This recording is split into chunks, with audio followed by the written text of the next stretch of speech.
Hello friends, आप सभी का स्वागत है मेरे YouTube channel true love story पर। मेरी कहानी द परफेक्ट मैरिज। तो चलिए इस कहानी के नेक्स्ट पार्ट को स्टार्ट करते हैं। Chapter number 91। ये पेपर कब ख़त्म होंगे।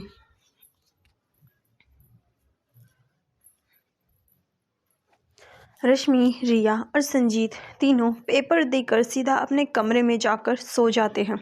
वो तीनों बहुत ज़्यादा थक गए थे। शिवानी और जानवी उन्हें परेशान नहीं करती क्योंकि वो काफ़ी ज़्यादा थके हुए थे। वो तीनों पूरा आराम करते हैं और जब उनकी आंखें खुलती हैं तब तक शाम हो चुकी थी। वो तीनों उठकर बाथरूम में जाते हैं और आराम से नहाकर बाहर आते हैं। उन्हें देखकर शिवानी उन्हें खाने की टेबल पर बैठाकर पूछती है, चलो बताओ किसे भूख लगी है। जिस पर वो तीनों एक साथ कहते हैं, हम तीनों को। फिर वो उन्हें खाना देती हैं। वो तीनों आराम से खाते हैं। तभी संजीत परेशान होकर कहता है, हे भगवान, पता नहीं ये पेपर कब ख़त्म होंगे। जिस पर रिया भी कहती है, ये पेपर कब ख़त्म होंगे। जिस पर रश्मि दोनों से कहती है, तुम दोनों चुप हो जाओ और खाना खाओ, फिर हम पढ़ने चलेंगे।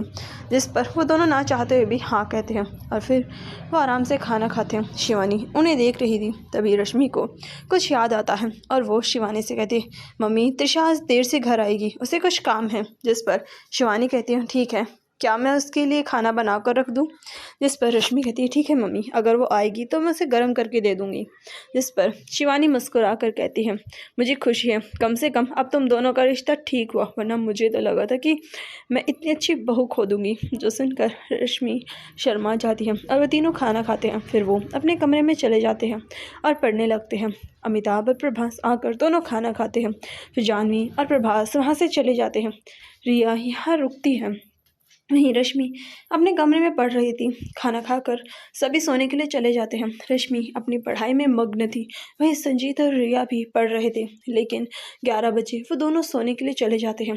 लेकिन रश्मि अभी भी पढ़ रही थी। जल्दी ही 12 बज जाते हैं और अब उसे भी नींद आने लगी थी।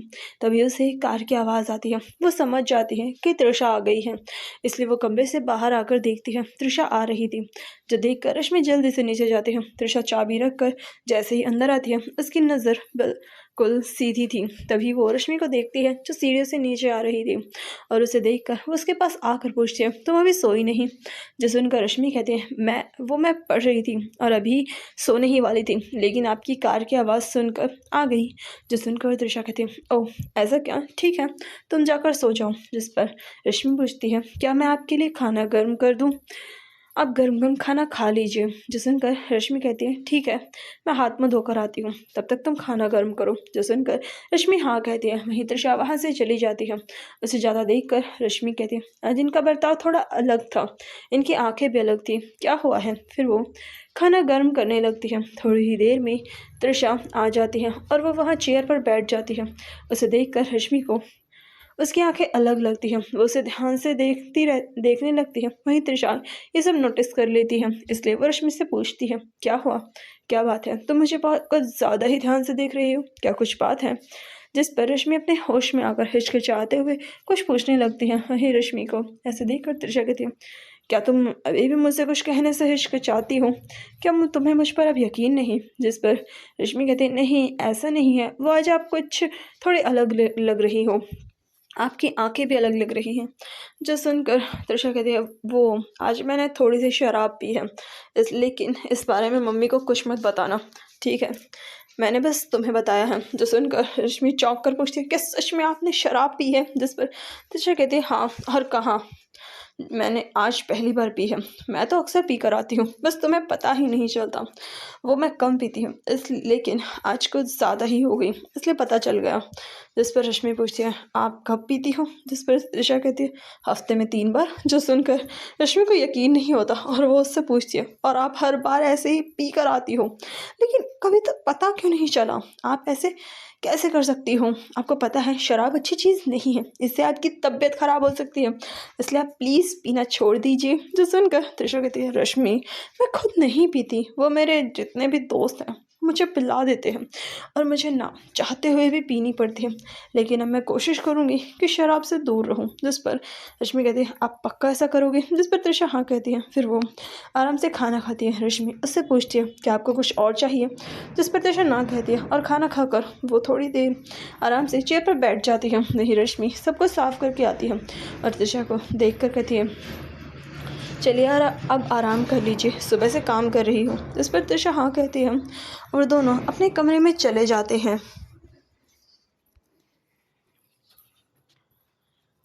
Chapter number 92, second exam. Rashmi अभी अपने कमरे में बैठी हुई थी और पढ़ रही थी। अभी सुबह नहीं हुई थी। तृषा बिस्तर पर सो रही थी, वहीं रश्मि पढ़ ही रही थी। वो सुबह 4 बजे उठकर पढ़ने बैठ गई थी और इन सब से अलग तृषा अभी भी सो रही थी। रश्मि को अभी पढ़ते हुए नींद आ रही थी, इसलिए वो पढ़ते हुए चेयर पर बैठकर ही सो जाती है। सुबह 6 बजे तृषा की आँख खुलती है और वो अपनी आँखें खोलकर पहले छत को देखती है और फिर उसे पता चलता है कि वो बिस्तर पर बिल्कुल अकेली है।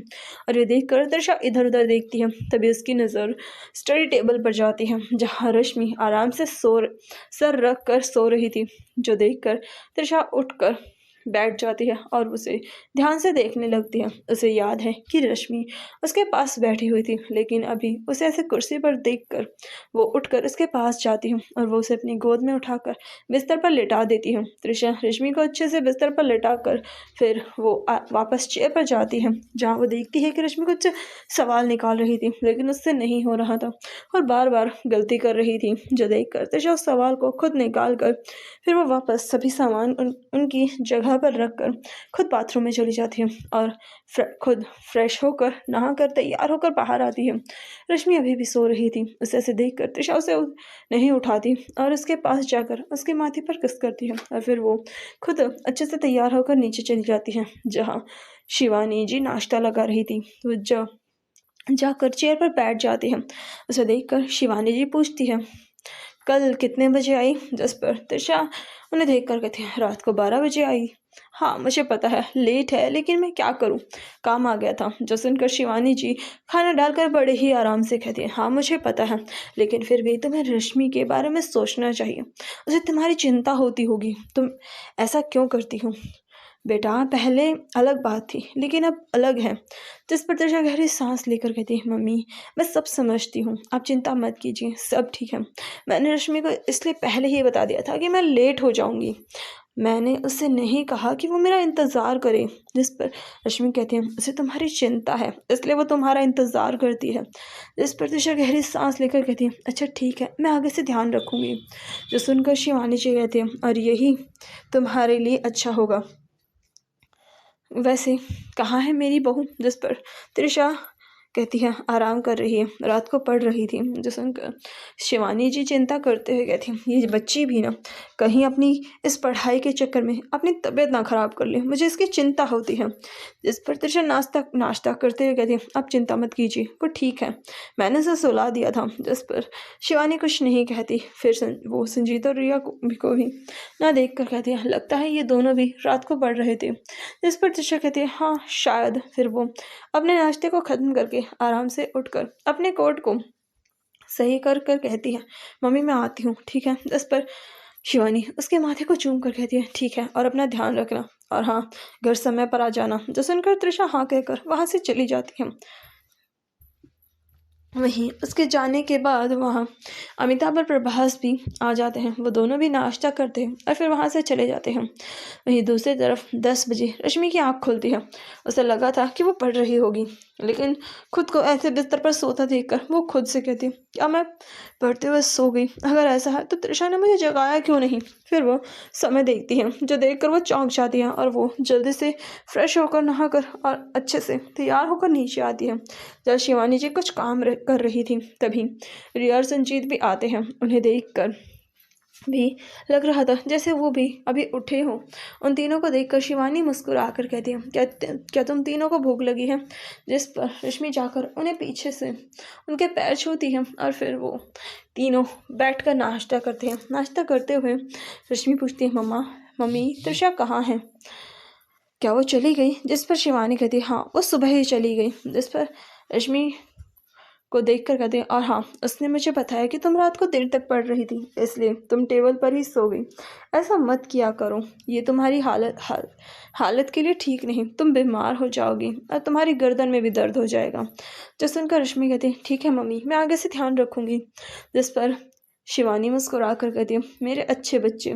फिर वो रिया और संजीत को देखकर उनके बालों को सहला कर कहती है, और तुम दोनों भी अब इतनी पढ़ाई करने की ज़रूरत नहीं है, वरना तुम्हारी तबीयत भी ख़राब हो जाएगी। जिस पर वो दोनों भी हाँ कहते हैं, और खाना खाने के बाद कुछ देर वो सब आराम से बातें करते हैं, हंसी मजाक करते हैं, और फिर वो वापस से अपने कमरे में जाकर पढ़ने लगते हैं।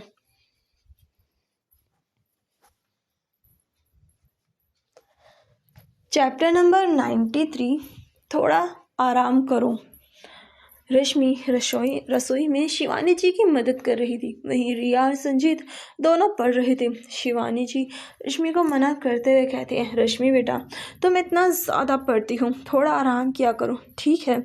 जो सुनकर रश्मि हाँ कहती है। फिर वो उनकी मदद करने लगती है। तभी कुछ कारों की आवाज़ आती है, जो सुनकर रश्मि और शिवानी समझ जाती है कि तृषा अमिताभ जी आ गए हैं। उन्हें जूतों की आवाज़ आती है। शिवानी जी उसे देख कर कहती है, रश्मि, मैं कॉफ़ी बनाती हूँ, तुम दे आना। जो सुनकर रश्मि हाँ कहकर सलाद काटने लगती है। तब तक शिवानी जी कॉफ़ी बनाकर उसके हाथ में दे देती है। वहीं रश्मि उसे लेकर बाहर आती है, जहाँ वो देखती है तृषा अभी कुछ काम कर रही थी। वहीं अमिताभ जी अपने सर को आराम दे रहे थे। तृषा बात करके वापस आती है।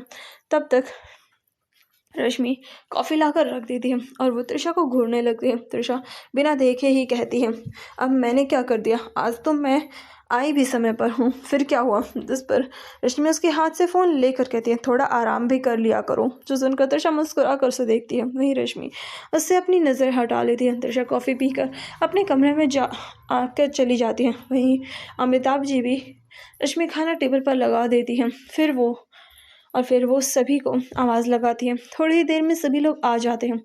रश्मि तृषा को देखकर खुश होती है, लेकिन उसे ऐसे फ़ोन में काम करते देखकर उसे अच्छा नहीं लगता है। वहीं तृषा आराम से फ़ोन पर काम कर रही थी, लेकिन रश्मि के घूरने से वो अपनी नज़रें उठाकर उसे देखती है और फिर वो फ़ोन को रखकर आराम से खाना खाने लगती है। रश्मि और शिवानी जी भी बैठ जाते हैं। सभी लोग बातें करते हुए खाना खाते हैं, और खाना खाने के बाद वो सब आराम करते हैं और बातें करते हैं। उसके बाद अमिताभ जी और तृषा स्टडी रूम में चले जाते हैं। रश्मि भी सब कुछ साफ करके वो अपने कमरे में आकर पढ़ने लगती है। ऐसे ही 2 घंटे बीत जाते हैं। तभी कमरे में तृषा आती है और वो आकर देखती है रश्मि अभी भी पढ़ रही है, इसलिए वो उसे परेशान नहीं करती, लेकिन फिर वो भी आराम से जाकर बैठ जाती है। आधे घंटे बाद तृषा देखती है रश्मि लगातार पढ़ रही है। वो अपनी सेहत पर भी ध्यान नहीं दे रही, उसका दिमाग भी खराब हो जाएगा। ये सोचकर तृषा उठकर उसके पास आती है और वो रश्मि से पूछती है, और कितनी देर लगेगी। जिस पर रश्मि कहती है, बस 2 घंटे और। जो सुनकर तृषा उसे घूर कर देखती है और वो उसे उसके हाथ से उसका पेन लेकर उसे अपनी गोद में उठा लेती है। जो देखकर रश्मि तृषा से कहती है, तृषा, ये आप क्या कर रही हैं, मुझे पढ़ना है, आप ऐसा नहीं कर सकती। जो सुनकर तृषा उसके होठों को हल्के से चूम कर कहती है, मैं जो चाहे वो कर सकती हूँ, और हाँ, तुम सारा दिन पढ़ाई कर रही हो, अभी मुझे मेरी वाइफ से काम है, इसलिए अब मुझे परेशान मत करो। जो सुनकर रश्मि उसकी गोद से छूटते हुए कहती है, छोड़िए तृषा, मुझे पढ़ना है। ये आप क्या कर रही हैं, क्या आपने अभी भी ड्रिंक की है। जो सुनकर तृषा उसे बिस्तर पर बैठाकर उसकी तरफ आते हुए कहती है, हाँ बिल्कुल सही कहा, मैंने तुम्हारा नशा किया है। अब चुपचाप मुझे अपने आप से प्यार करने दो और फिर आराम से करती रहो। जो सुनकर रश्मि कहती, बिल्कुल भी नहीं, आप अभी कुछ दिनों तक ऐसा नहीं कर सकती, मुझे पढ़ना है। जो सुनकर तृषा कहती, हाँ मुझे पता है, लेकिन तुम्हें खुद को थोड़ा आराम देना चाहिए। जिस पर रश्मि उठते कहती, नहीं छोड़िए, मुझे पढ़ना है। रश्मि बार बार तृषा से छूटने की कोशिश करती है, जिससे तृषा को भी गुस्सा आ जाता है और वो उसके दोनों हाथों को छोड़ देती है और उठकर बिस्तर पर बैठ जाती है। फिर वो रश्मि को देख कर कहती, अच्छा तो तुम्हें पढ़ना है, तो ठीक है, अब मैं तुम्हारे कहने पर भी हाथ नहीं लगाऊंगी, पढ़ो जितना पढ़ना है तुम्हें, समझी। जो कहकर तृषा अपने चेहरे को दूसरी तरफ कर लेती है और बिस्तर पर लेट जाती है और खुद को कवर करके वो वहीं लेट जाती है। वहीं तृषा का ऐसा बर्ताव देखकर रश्मि धीरे से कहती है, तृषा, लेकिन तृषा कोई जवाब नहीं देती। जो देखकर रश्मि उठकर बिस्तर से नीचे आती है और फिर वो पढ़ने लगती है। तृषा कुछ नहीं कहती और खुद भी सो जाती है।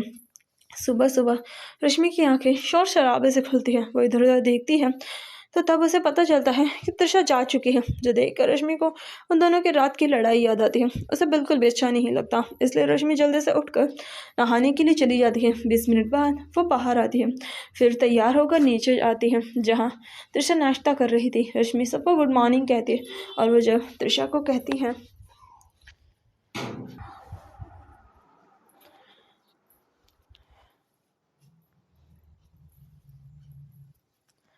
रश्मि सबको गुड मॉर्निंग कहती है और वो जब तृषा को कहती है, तृषा कोई जवाब नहीं देती और मुंह दूसरी तरफ करके वो नाश्ता करने लगती है। जब देखकर रश्मि धीरे से तृषा के पास जाती है, लेकिन तृषा उसे नज़रअंदाज करके वहाँ फिर उठकर अपने कोट को सही करने लगती है, करके कहती है, मम्मी मेरा हो गया, मैं भी जा रही हूँ। जो सुनकर रश्मि कुछ कहना चाहती थी, लेकिन वो कुछ नहीं कह पाती और तृषा चली जाती है।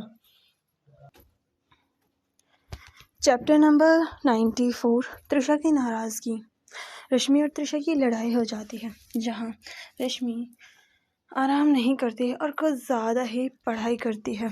तृषा सुबह भी बिना रश्मि से बात की घर से चली जाती है, जो चीज़ रश्मि को अच्छी नहीं लगती और वो तृषा को रोकना चाहती थी, उससे बात करना चाहती थी, लेकिन उसे समझ नहीं आ रहा था कि आखिर वो क्या करे, क्या बात करे। वहीं शिवानी आकर उसे खाना खाने के लिए कहती है, जो सुनकर रश्मि हाँ करती है और मुस्कुरा कर खाना खाने लगते हैं। उसे ऐसे देखकर शिवानी भी मुस्कुरा देती है। खाना खाने के बाद रश्मि कुछ और काम करती है और फिर वो अपनी पढ़ाई में लग जाती है, क्योंकि कल उसका एक पेपर है। वो सारा दिन पढ़ाई करती है। संजीत रिया के घर चला जाता है और वहाँ जाकर पढ़ाई करता है। रश्मि अकेली ही थी, वो सारा दिन पढ़ती है। वो बस खाना खाने के लिए ही नीचे आती है, फिर खाना खाकर भी वो पढ़ाई करती है। उसने एक बार भी तृषा को भी फ़ोन नहीं किया, लेकिन उसने नहीं उठाया, जो जानकर रश्मि ने उसे दोबारा फ़ोन नहीं किया। नहीं तृषा, जो अभी अपने ऑफिस में थी, वो गुस्से से अपने फ़ोन को घूर रही थी, जिस पर बस एक बार रश्मि का फ़ोन आया था। तृषा उसे देखकर मुँह फुला कर कहती है, बस एक बार फ़ोन किया उसने। क्या कोई ऐसे मनाता है किसी को? वो तो कोशिश भी नहीं कर रही, ऐसा लगता है उसे कोई फ़र्क ही नहीं पड़ता। फिर तृषा गुस्से से कहती है, अगर ऐसी बात है तो ठीक है, मैं भी उससे बात नहीं करूँगी, और अगर वो खुद 100 बार मुझसे माफ़ी मांगेगी तब जाकर मैं उसे माफ़ करूँगी। वो खुद को समझती क्या है? अब उसे पता चलेगा कि तृषा की नाराज़गी किसे कहते हैं। जो कहकर तृषा मुँह बनाती है और फिर वो अपनी मीटिंग के लिए चली जाती है। तृषा सारा दिन काम करती है, वहीं उसका बिल्कुल भी कम नहीं होता। उसे रश्मि पर गुस्सा आ रहा था, क्या करूँ, वो उसके साथ ऐसा कैसे कर सकती है। शाम को रश्मि शिवानी जी के साथ काम में मदद करवा रही थी, तभी उन्हें कार की आवाज़ आती है। शिवानी रश्मि को देख कर कहती है, लगता है तृषा और उसके पापा आ गए, बेटा तुम कॉफ़ी बनाओ। जिस पर रश्मि हाँ कहती है और वो दोनों के लिए कॉफ़ी बना कर लेकर जाती है। लेकिन वो जब कॉफ़ी लेकर जाती है, उसकी नज़र सोफ़े पर जाती है, जहाँ अमिताभ जी अकेले बैठे हुए थे। उन्हें देखकर रश्मि उसे गुड इवनिंग कहती है, जिस पर अमिताभ जी भी मुस्कुरा देते हैं। वो फिर इधर उधर देखने लगती है। तभी अमिताभ जी कहते हैं, बेटा वो तृषा नहीं आई, उसे कुछ काम आ गया था, इसलिए वो बीच में रुक गई, वो बाद में आ जाएगी। जिस पर रश्मि मुस्कुरा कर ठीक है कहती है, लेकिन उसे समझ नहीं आ रहा था कि तृषा क्यों नहीं आई। वो अपने फ़ोन से तृषा को फ़ोन करती है, लेकिन तृषा फ़ोन नहीं उठाती। तभी उसके पास तृषा का मैसेज आता है, यहाँ समय बर्बाद मत करो और जाओ पढ़ाई करो, जो तुम्हारे लिए सबसे ज़्यादा ज़रूरी है। जो देखकर रश्मि मैसेज करती है, आप कहाँ हैं, आप अभी तक घर क्यों नहीं आई। जिस पर तृषा कहती है, मैं भी अपने काम में व्यस्त हूँ, मेरे पास भी बेकार करने के लिए समय नहीं है। जैसे तुम्हारे लिए पढ़ाई है, वैसे मेरे लिए ऑफिस का काम है।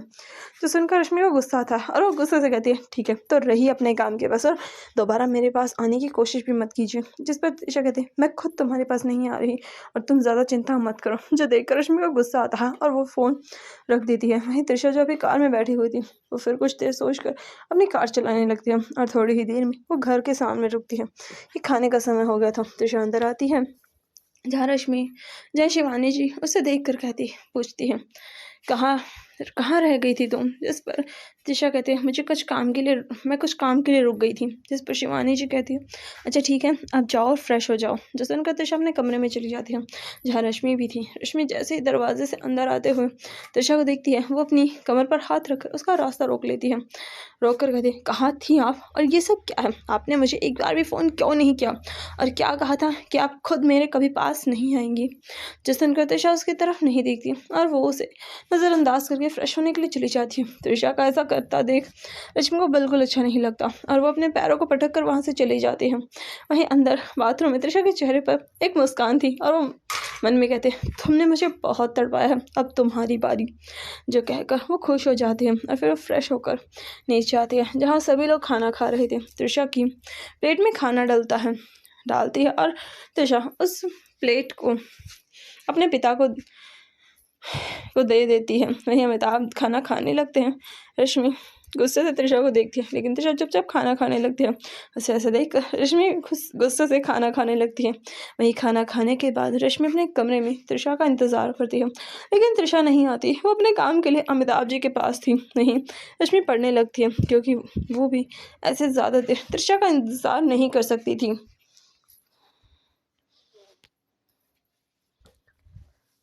चैप्टर नंबर 95, गुस्सा छोड़ दो। त्रिशा जो रश्मि से गुस्सा थी वो सब खाना खा रहे थे। रश्मि गुस्से से खाना खा रही थी, वही त्रिशा बड़ी ही आराम से खा रही थी। उसे ऐसे देखकर रश्मि गुस्से से त्रिशा को देखती है लेकिन त्रिशा इन सबको नज़रअंदाज करके खाना खा रही थी। उसे ऐसे देखकर रश्मि को गुस्सा आ रहा था। खाना खाने के बाद त्रिशा सीधा स्टडी रूम में चली जाती है। वहीं रश्मि उसका कमरे में इंतज़ार करती है क्योंकि उसे त्रिशा का से नज़रअंदाज करना बिल्कुल भी अच्छा नहीं लग रहा था। उसे ये अब बिल्कुल भी पसंद नहीं आ रहा था। उसे भी याद है कि त्रिशा उसकी वजह से गुस्सा हुई थी लेकिन फिर भी वो त्रिशा को ऐसे नहीं देख सकती। वो त्रिशा का इंतज़ार करती है। तब उसे कार की आवाज़ आती है। उसे समझ नहीं आता कि आखिर इस समय कौन जा रहा है और कहाँ। तभी उसे किसी के चलने की आवाज़ आती है। वो जब देखती है तो वहाँ शिवानी जी थी और वो देखती हैं कि वो दरवाज़ा बंद कर रही हैं, जो देखकर रश्मि नीचे जाकर शिवानी जी से कहती है, मम्मी मैंने अभी कार की आवाज़ सुनी, क्या कोई कहीं गया है और वो भी इस समय।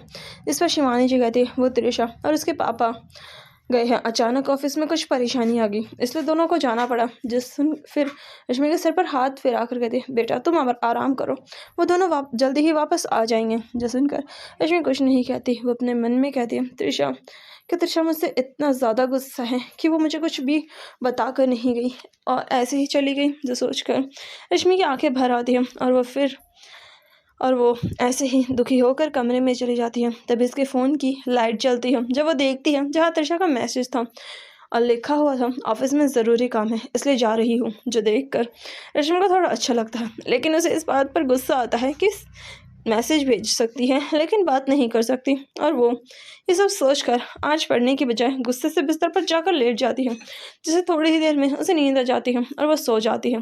सुबह सुबह हल्की आवाज़ और सुबह की खुशबू से रश्मि की नींद टूट जाती है। वह अपने आसपास देखती है जहाँ कोई नहीं था। उसे त्रिशा की बाहें याद आ रही थी जो उसे खुद से जकड़ कर गहरी नींद में सुला देती थी। आज वो कितने दिनों बाद ऐसे अकेले बिस्तर पर तकिए पर सो रही थी। रश्मि उठकर बाथरूम में जाती है और वो 20 मिनट बाद बाहर आती है। कमरे में कोई नहीं था इसलिए वो बस बाथरूम से ही बाहर आती है। लेकिन जैसे ही वो बाहर आती है वो अपने बाल सुखाने लगती है। वो इधर उधर ध्यान नहीं देती।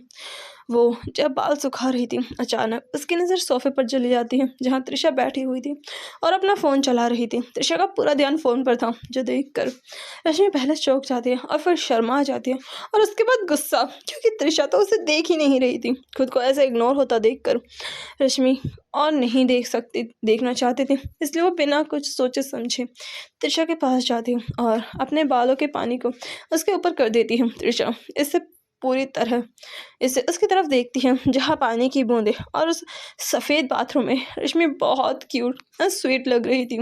उसे ऐसे देखकर त्रिशा चौंक जाती है। वो कुछ कहती तभी रश्मि उसकी गोद में बैठ जाती है। त्रिशा उसे हैरानी से देख रही थी लेकिन फिर खुद को संभाल कर त्रिशा रश्मि से कहती उठो। इस पर रश्मि उसके गले में अपनी बाहें डाल कर कहती है बिल्कुल भी नहीं। जो सुनकर त्रिशा कहती है मैंने कहा उठो, समझ में नहीं आता। जो सुनकर रश्मि उसके सीने के ऊपर अपने सर को रख कर उदास होकर कहती है क्या अभी भी गुस्सा हूँ? वो तो मैंने ऐसे ही कह दिया, प्लीज़ गुस्सा छोड़ दो ना। जो सुनकर त्रिशा रश्मि को सोफे पर बैठाकर खुद उठ जाती है और वो क्लोजेट से अपने कपड़े लेकर बाथरूम में चली जाती है। उसे देखकर रश्मि गुस्से से कहती है इसकी हिम्मत कैसे हुई मुझे नज़रअंदाज करने की, खुद को समझती क्या है? अब मैं नहीं मनाऊंगी, होने दो जितना गुस्सा होना है। जो कहकर वो मुंह फुला कर तैयार होने के लिए चली जाती है। 20 मिनट में तैयार होकर रश्मि नीचे डाइनिंग हॉल में चली जाती है। वहीं त्रिशा भी तैयार होकर नीचे ही आ जाती है। उन दोनों को देखकर शिवानी जी काफ़ी खुश होती है। रश्मि और त्रिशा डाइनिंग टेबल पर बैठ जाती है। वो दोनों खाना खाने लगती है। तभी अमिताभ खाना खाते हुए पूछते हैं, तो तुम कब जाने वाली हो? उस परेशानी को दूर करने के लिए।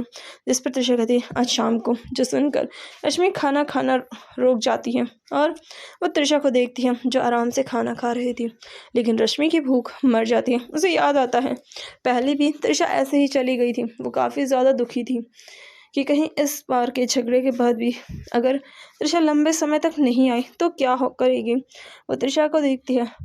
रश्मि धीरे से त्रिशा का हाथ पकड़ लेती है। त्रिशा छुटाने की कोशिश करती है लेकिन ऐसा नहीं होता। वहीं त्रिशा आराम से खाना खाती है। खाना खाने के बाद त्रिशा जाने लगती है। रश्मि कहती है, त्रिशा मुझे आपसे कुछ काम था, क्या आप आ सकती हैं? जो सुनकर शिवानी कहती है, क्यों नहीं, जाओ त्रिशा। जो सुनकर त्रिशा रश्मि के साथ जाती है।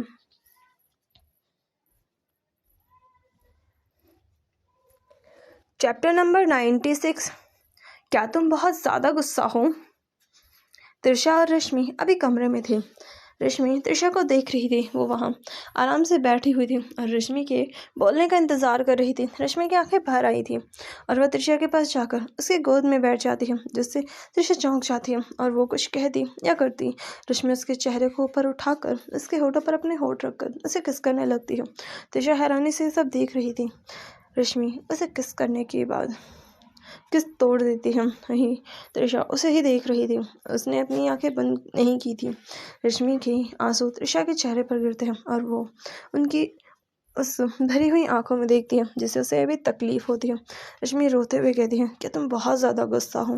जो सुनकर त्रिशा कुछ नहीं कहती। जो देखकर त्रिशा रश्मि भी रोते हुए कहती है, क्या इसी वजह से तुम मुझे छोड़ कर जा रही हो? क्या तुम अब मुझे बिल्कुल भी प्यार नहीं करती? फिर वो अपने आंसू बुरी तरह से साफ कर कर कहती है, उस दिन मुझे सच में पढ़ना था लेकिन मेरा वो मतलब नहीं था। मुझे पता है तुम बस चाहती थी कि मैं थोड़ा आराम करूं, लेकिन मुझे पढ़ना था इसलिए मैंने तुम्हें रोका। लेकिन इसका मतलब ये नहीं कि मैं तुमसे प्यार नहीं करती। मैं तुमसे सच में बहुत प्यार करती हूँ और मैं वादा करती हूँ आज के बाद कभी तुम्हें अपने पास आने से नहीं रोकूंगी, चाहे कुछ भी हो। लेकिन त्रिशा फिर भी कुछ नहीं कहती। जो देखकर रश्मि से गले लगा कर कहते हैं, प्लीज़ मत जाओ ना, प्लीज़ गुस्सा मत करो। तुम्हारा मुझसे बात ना करना मुझे सच में दुनिया की सबसे बड़ी सज़ा लग रहा है। प्लीज़ कुछ तो बोलो, तुम्हारी ये चुप्पी मेरी जान ले लेगी। त्रिशा प्लीज़ मुझे माफ़ कर दो प्लीज़। फिर वो अपने टॉप के बटन खोलकर उसकी तरफ देख रही थी। खोलकर अपनी दिख रहे सीने पर त्रिशा के हाथ को रख कर कहती है, तुम जो चाहे वो कर सकती हो लेकिन प्लीज़ ऐसा मत करो। मैं नहीं रह सकती तुम्हारे बिना। प्लीज़ त्रिशा। अच्छा मैं मानती हूँ कि सारी मेरी गलती है। प्लीज़ ना जाओ ना, प्लीज़ मत जाओ। नहीं, उसकी सारी बातें सुनकर त्रिशा फिर भी कुछ नहीं कहती और अपने चेहरे को दूसरी तरफ कर लेती है। जो देखकर रश्मि अपने टॉप को उतार कर उसे देख कर कहती है, प्लीज़ ना, माफ़ कर दो। क्या तुम एक बार भी मुझे माफ़ नहीं कर सकती? लेकिन त्रिशा कोई जवाब नहीं देती।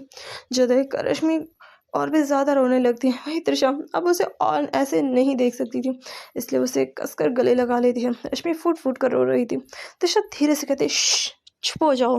देखो रोना बंद करो रश्मि। लेकिन रश्मि अभी भी रो रही थी।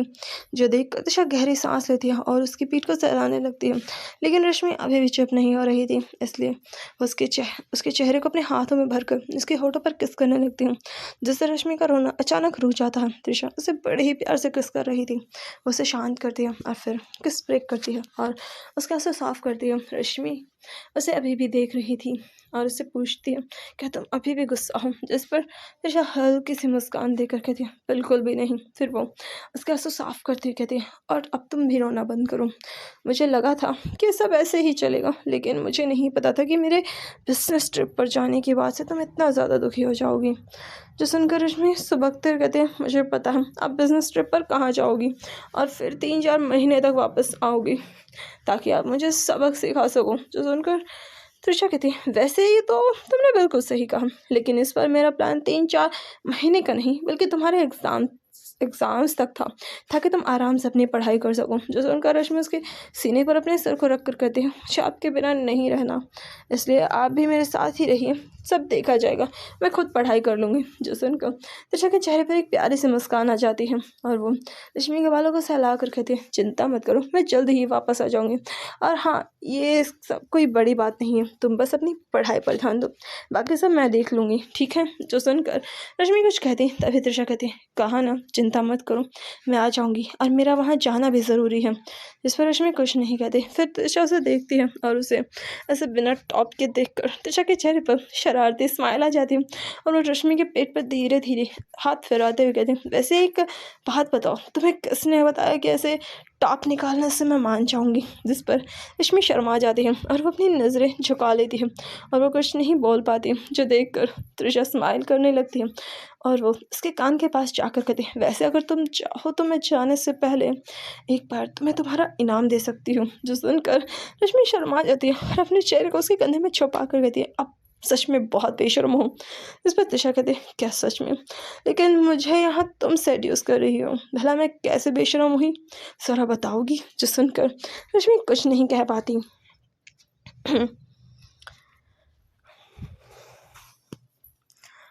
Chapter number 97, business trip. Rashmi Trisha की गोद में बिना टॉप के बैठी हुई थी। उसे ऐसे देखकर त्रिशा उसे छेड़ने लगती है, जो देखकर रश्मि कहती है, अब बहुत बेशर्म हो। जो सुनकर त्रिशा कहती है, लेकिन तुम मुझे सेड्यूस कर रही हो, तो फिर बेशर्म कौन हुआ? हाँ। जिस पर रश्मि कुछ नहीं कहती। वहीं त्रिशा उसके चेहरे पर उसके होठों को हल्के हल्के चूमने लगती है। फिर वो रुक कर रश्मि के चेहरे को अपने हाथों में भरकर उसके माथे को चूम कर कहती है, मैं जल्दी ही आ जाऊंगी, ठीक है, तब तक तुम यहाँ रहकर पढ़ाई करो, अगर कोई दिक्कत हो तो तुम मुझे बता सकती हो, ठीक है। इस पर रश्मि कुछ नहीं कहती। जो देख कर त्रिशा उसके सीने पर हाथ रखकर उसे दबा देती है, जिससे रश्मि के मुँह से आवाज़ निकलती है। जो देख कर त्रिशा कहती है, ठीक है। जिस पर रश्मि हाँ कहती है और वो त्रिशा को देखने लगती है। फिर त्रिशा नीचे झुककर उसका टॉप उठाकर उसे पहना देती है। रश्मि काफ़ी खूबसूरत लग रही थी। वो उसे ठीक करती है और फिर वो उसे उठने के लिए कहती है, जिसके लिए रश्मि नहीं मानती, क्योंकि वो त्रिशा के गोद में ही रहना चाहती थी। जो देखकर त्रिशा गहरी सांस लेती है और रश्मि को उठाकर सोफे पर बैठा देती है, जिससे रश्मि मुँह फुला लेती है। जो देखकर त्रिशा उसके होठों को चूम लेती है और फिर वो उसे बाहर जाती है जहाँ सभी लोग थे।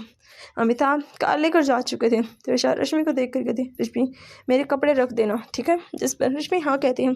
फिर त्रिशा कार की चाबी लेकर वहाँ से चली जाती है। वही रश्मि वो बनाकर अपने कमरे में चली जाती है और त्रिशा का सामान डालने लगती है। शिवानी उसके पास आती है। वो रश्मि को उदास देख कर पूछती है, रश्मि क्या हुआ बेटा? जिस पर रश्मि कहते, कुछ नहीं मम्मा। जिस पर शिवानी कहते हैं, तो फिर इतनी उदास क्यों हो? जिस पर रश्मि कुछ नहीं कहती। तभी रिया कहते हैं, दी उदास है क्योंकि अब उन्हें इस कमरे में इस बिस्तर पर अकेले सोना होगा। अब त्रिशा दी तो जा रही है, इसलिए दी उदास है। फिर रिया आगे कहती है, दी उदास मत होइए, बल्कि दी को यहाँ रोकने का बहाना सोचे, क्यों ना आप उन्हें सेड्यूस करें, शायद वो रुक जाए। जिस पर रश्मि बिना कुछ सोचे समझे ही कहती है, मैं ये कर चुकी हूँ। लेकिन उसके इरादे भी नहीं बदली और ना ही वो फिसली। ऊपर से मेरे कपड़े सही करके बोली, ठीक है मैं आती हूँ। जो सुनकर रिया और शिवानी दोनों ही चौंक जाते हैं। मेरी रश्मि को एहसास होता है कि उसने ये क्या बोल दिया। वहीं रिया रश्मि के पास जाकर कहती है, दी आपने त्रिशा दी को एक्यूज किया और उन्होंने आपको ना कर दिया, वैसे आपने क्या किया था? क्या आप उनके करीब गए थे या कपड़ों के साथ कुछ? जिस पर रश्मि कहती है, रिया ये तुम क्या कर रही हो? ऐसा कुछ भी नहीं है। जिस पर रिया कहती है, दी छोड़िए, मैंने आपको बहुत बार लंगड़ाते हुए देखा और ये हर बार चोट की वजह से नहीं होता। पक्का है त्रिशा दी की करतूत है, जैसे बताइए ना आपने क्या किया? जिस पर रश्मि कहती, रिया तुम चुप हो जाओ, क्या बकवास कर रही हो? जिस पर शिवानी कहती है, वैसे गोद में बैठने वाला सबसे ज़्यादा काम करता है, इससे सामने वाला मजबूर हो जाता है। जो सुनकर रिया कहते हैं, हाँ बिल्कुल सही कहा, और ऊपर से किस तो मज़ा ही आ जाता। जिस पर रश्मि उसे चुप कर देती है। फिर शिवानी जी पूछती है, वैसे क्या किया था तुमने? जो सुनकर रश्मि शर्मा जाती है। जो देखकर शिवानी वहाँ से चली जाती है। वहीं रिया वहाँ रहकर रश्मि को प्यार की गाथाएं सुना रही थी, लेकिन रश्मि ने उसे भी निकाल दिया। भाई उन दोनों के जाने के बाद वो त्रिशा के कपड़े लगाकर चैन की सांस लेती है, लेकिन उसे अच्छा नहीं लग रहा था। त्रिशा का ऐसे जाना वो काफ़ी दुखी थी, इसलिए वो वहीं लेट जाते हैं, जिससे थोड़ी ही देर में उसे नींद आ जाती है। उसे अभी बस आधा घंटा ही हुआ था कि तभी उसे अपने होठों पर किसी का टच महसूस होता है, जो जानकर रश्मि अपनी आंखें खोल देती है, जहाँ उसके चेहरे पर के बिल्कुल पास त्रिशा थी, जो उसे किस कर रही थी। रश्मि को बहुत अच्छा लग रहा था, क्योंकि उसे ये एक सपना लग रहा था। लेकिन जब त्रिशा उसके होठों पर काटती है, रश्मि की नींद भाग जाती है और वो समझ जाती है कि ये कोई सपना नहीं बल्कि खुद त्रिशा है। वो आगे बढ़कर त्रिशा के चेहरे को पकड़ लेती है, वहीं त्रिशा उसे देखती है और किस ब्रेक कर देती है। रश्मि उसे देखने लगती है। रश्मि उससे पूछती है, क्या आप जा रही हो? जिस पर त्रिशा हाँ कहती है। जो सुनकर रश्मि उदास हो जाती है, जो देखकर त्रिशा कहते, उदास क्यों हो रही है? मैं जल्दी ही वापस आ जाऊंगी। जो सुनकर रश्मि हल्के से मुस्कान देती है, जो देखकर त्रिशा कहते, इससे अच्छा तो रोने वाला चेहरा था। जिस फिर त्रिशा अपना सामान लेकर नीचे आती है और सामान को कार में रख देती है, और वो रश्मि को देखती है जो उदास थी। वो उसके पास जाकर उसके बालों को सहला कर कहती, अपना ध्यान रखना। जो सुनकर रश्मि मुस्कुरा देती है। फिर त्रिशा अपने सामान को रखकर फिर खुद कार में बैठकर वहाँ से चली जाती है। नहीं, सभी लोग उदास थे, लेकिन उसका काम भी ज़रूरी था। वहीं वो अपना रश्मि वहीं वो वापस अपनी पढ़ाई में लग जाती है, क्योंकि उसका पेपर था, उसे बहुत ज़्यादा पढ़ना था। तो चलिए मिलते हैं इसके नेक्स्ट पार्ट में। आई होप आपने स्टोरी एंजॉय की हो और आपको ये कहानी बहुत पसंद आ रही हो। और हाँ, मैंने कुछ टाइम से अपडेट नहीं किया, सो सॉरी गाइस, बट क्या कर सकते हैं, फेस्टिवल का टाइम है और फेस्टिवल के टाइम जो रिकॉर्डिंग करना है वो बहुत टफ़ हो जाता है, खासकर मेरे लिए तो। और अभी मेरी जो क्लासेस है कॉलेज की वो भी कंटिन्यू है। अभी मेरी छुट्टियां ही पड़ी है, तो मैं उन्हीं का फ़ायदा उठा रही हूँ जो मैं रिकॉर्डिंग कर पा रही हूँ, क्योंकि मेरी पूरे 6 घंटे क्लासेस लगती हैं। सो मेरे पास इतना टाइम नहीं बच पाता कि मैं आपके साथ कंटिन्यू इस तरीके से डेली अपडेट कर सकूं, पर मैं अपना पूरा टाइम निकालने की कोशिश कर रही हूँ और मैं आपको अपडेट भी करती रहूँगी। So enjoy. और आप लोगों को वैसे तो मैंने मैसेज डाल दिया था, लेकिन फिर भी दिवाली तो जा चुकी है, पर फिर भी हैप्पी दिवाली। और हाँ, भैया दूज है, तो भाई दूज की भी अब सभी को बहुत बहुत बधाई हो। आप अपने भाइयों के साथ इस त्यौहार को बहुत खूबसूरती से मनाइए और बहुत ज़्यादा खुश रहिए। तो चलिए मिलते हैं नेक्स्ट चैप्टर के साथ। Thank you, bye bye and take care.